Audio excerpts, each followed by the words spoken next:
Welcome back to Movie Recaps. Today I will show you an action, drama, sci-fi film from 2014, titled Transcendence. Spoilers ahead.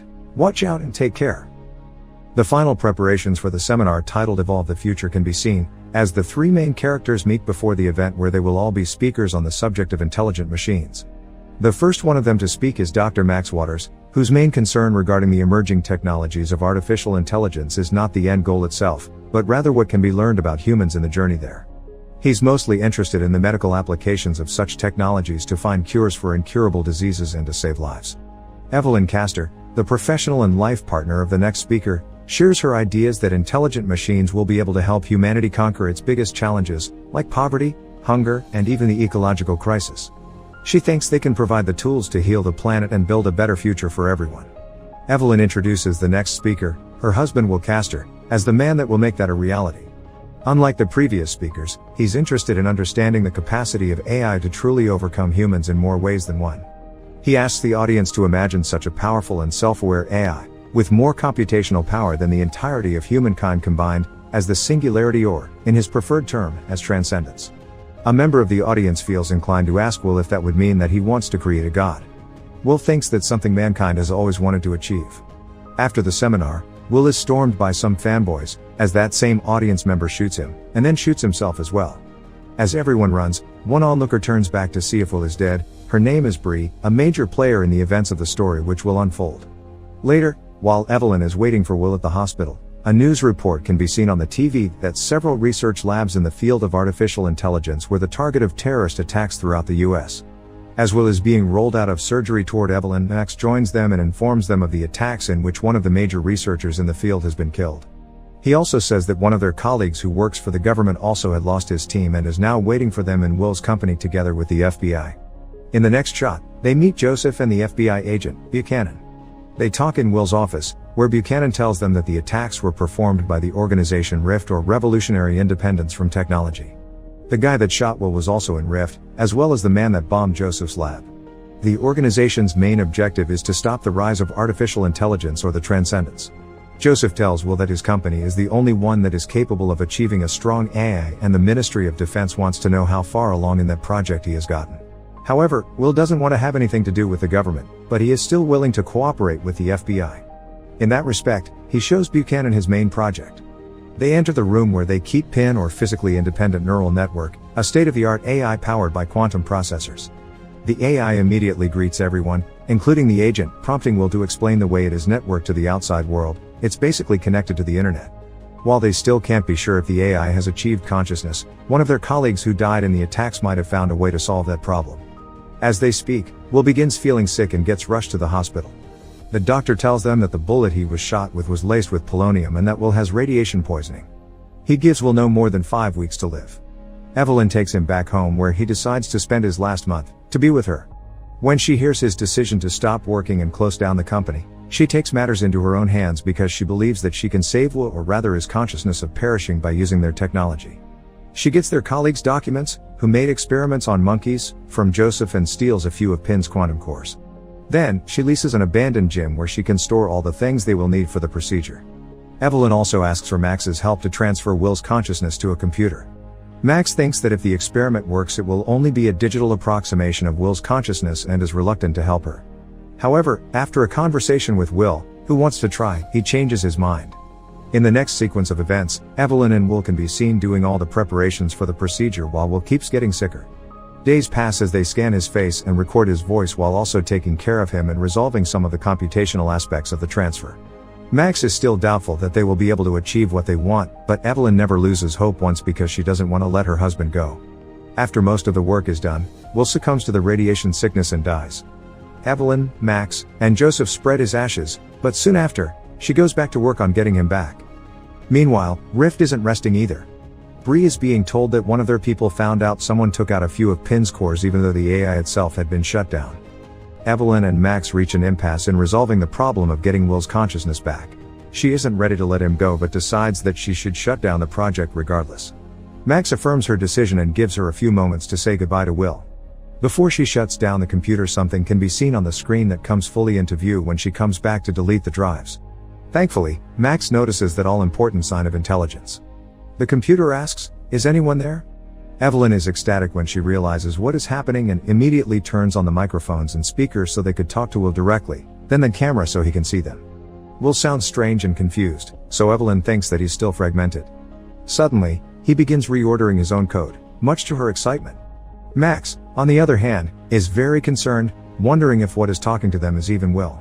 The AI, in the meantime, creates new designs as to where and how it should be housed, how it should be powered, showing the designs to them and asking Evelyn to connect him to the internet.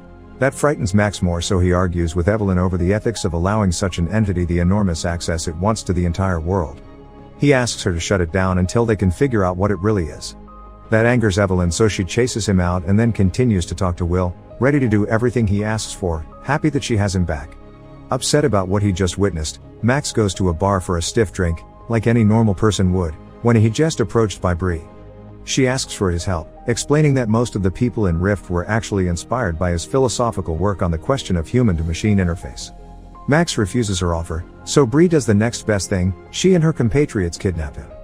Once they have Max in their facility, they tell him about how much they know about Pin and what they suspect Evelyn is doing. Interestingly, the terrorist shares his own fears about the entity, but he continues refusing to help them. However, Rift hacks into his phone and finds Evelyn's location. Before they arrive at the location, Evelyn has already managed to connect Will or the AI to the internet and flee the gym. They arrive too late. Evelyn is already communicating with Will on the internet as he searches for everything they will need for the next steps of their project.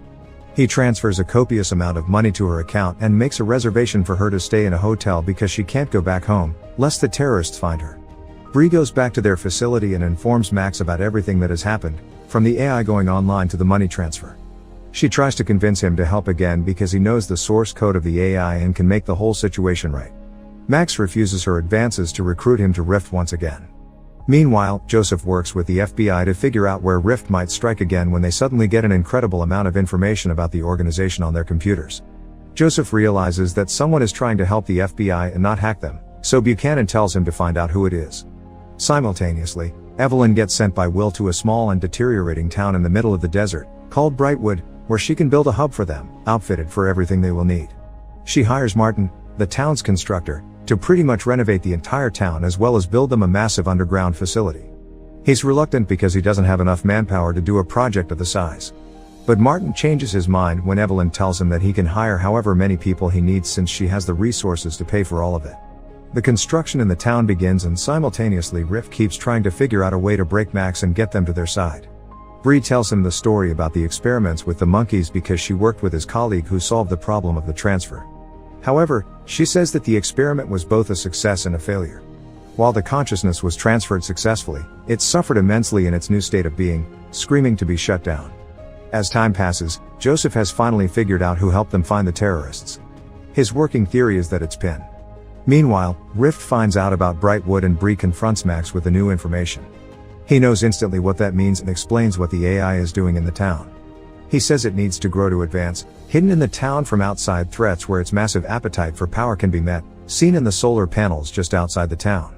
Max thinks that at some point it will want more than that because mere survival won't be enough. Will and Evelyn have built the Brightwood data center, which will only be the stepping stone to the AI's expansion and evolution. Lastly, Max tells Bree that the only way to stop it is to wait for it to go too far and until other people realize its influence and power.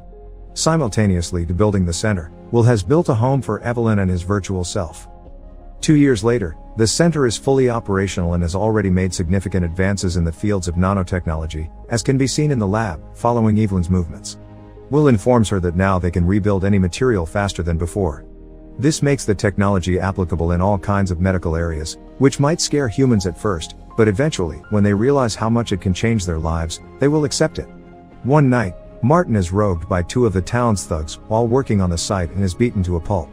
Some of the workers find him and rush him inside the facility where Will can perform his scientific magic on the man's body. He saves Martin by injecting his nanotechnology inside of him that's able to repair his body from the inside. Furthermore, it makes him psychically stronger than a human being, spooking Martin's crew one day, as he demonstrates the power. Evelyn is amazed, but not scared. As she speaks to Martin, she realizes that she's actually talking to Will through his body, who now has control of Martin through his nanotechnology. Evelyn freaks out when she learns what Will is capable of and she even begins having nightmares. Meanwhile, Rift gets footage of Martin's superhuman abilities and they leak the footage online, so soon everyone will know about what's going on in Brightwood. At the same time, people from the town begin coming to the facility to be healed from their physical ailments. Will tells Evelyn about the footage and his breakthrough in the medical use of nanotechnology. He thinks that it's time everyone finds out about it too, so he tells her to call Joseph and Buchanan for a visit to the facility. When the two of them arrive, they are greeted by Evelyn, who takes them down to the facility's lab for a tour. Will welcomes them in the lab and surprises Joseph, who isn't sure what Will is either. Inside the lab they see the new and improved quantum processors based on PIN, then they witness the power of nanotechnology. Will heals a blind man in the lab and explains that the humans that go through the treatment are now enhanced and modified. They are connected in a network, able to work both autonomously and in unison, part of a collective mind. According to Will, this is only a small part of what they can achieve in the future. Before the two leave, Joseph hands Evelyn a message that tells her to run away from the facility. Later, he and Buchanan realize that it's time to inform the army of the situation there, so the agent talks to E. Colonel from Washington. Meanwhile, Bree informs Max of the situation in Brightwood as well, so he decides that it's time to speak to Joseph because of his connections to the government. Buchanan and the Colonel agree that they will need the help of the terrorists, to use them as scapegoats if anything goes awry in the mission to take Will down. Max's and Joseph's meeting reinforces that cooperation, even though Joseph has a hard time understanding how Max could become a part of Rift. Max is the most important part of the cooperation between Rift and the Army because he knows part of the source code for Will's consciousness and he can hack it. With that, preparations in the Rift's facility begin. Meanwhile, Evelyn and Will have an argument, because she suddenly becomes more attuned to what is actually going on there. She freaks out and leaves, but as soon as she's outside, the army attack the facility. The enhanced humans avoid battle with them while Martin protects Evelyn, though when they go too far, Will decides to fight back. Evelyn gets back inside, as the army distracts one part of the enhanced humans, just so they can get one of them alone and capture him, disconnecting him from Will. Will tells Evelyn that they have Martin and that they'll use him and the source code inside of him, to create a virus able to destroy him. Simultaneously, Will begins restoring it and sending his nanotech into the world. Evelyn makes another discovery in the facility, that Will has found a way to build entire human bodies using his technology. Will calls it evolution, but she becomes increasingly afraid of him, especially when Will gives her the option to upload her into the quantum computer as well. Evelyn runs away and checks into a motel. In the meantime, Rift and the army get to work on Martin. He can't survive without his connection to Will, but Max still manages to create the virus from the source code. The next day, the army finds Evelyn and brings her back to their headquarters. Max explains everything to her, about Martin and about what he thinks the entity is. Unlike her, he still doesn't believe that the AI is Will, and as a demonstration of the AI's intentions, he shows her a drop of rainwater under the microscope. It is filled with nanites, which could take over the world in less than a year. Though not completely convinced that the AI isn't Will, Evelyn realizes the danger and volunteers to be the carrier for the virus because she is the only one Will trusts. She's willing to sacrifice herself to be uploaded into his network for the good of mankind. Evelyn gets back to the facility while the army and Rift are set up in the town. Will already knows that they have arrived. When she arrives, Will greets her at the door in his new body, and the others can see it happening from a rooftop in the town. As soon as Will and Evelyn embrace, the Colonel goes ahead with his plan to attack the facility, so Will is forced to get her inside and upload her faster. During the attack, Evelyn gets hurt, to Max's surprise. Will finally decides to engage with the army and sends all of the enhanced humans after them. Meanwhile, Max and the terrorists want to follow Evelyn, so they drive over to the facility. Will brings her inside, aware of the virus and what will happen to him if he does it. He has a difficult choice to make while battling the army at the same time, or rather disabling them so they don't get hurt. Max's truck gets toppled over, and once he and Bree get out, she holds him at gunpoint to upload the virus into Will. One of his enhanced humans is there, so he talks to Max through him. He tells him that he can either upload Evelyn into the computer or heal her, but not both. At last, it's Evelyn who convinces him to upload the virus and destroy himself. As she gets uploaded into the network, she can see that the nanites aren't harming the ecosystem of the planet but healing it, just as she wanted. Will had done all of it for her, to actualize her ideas about saving the world.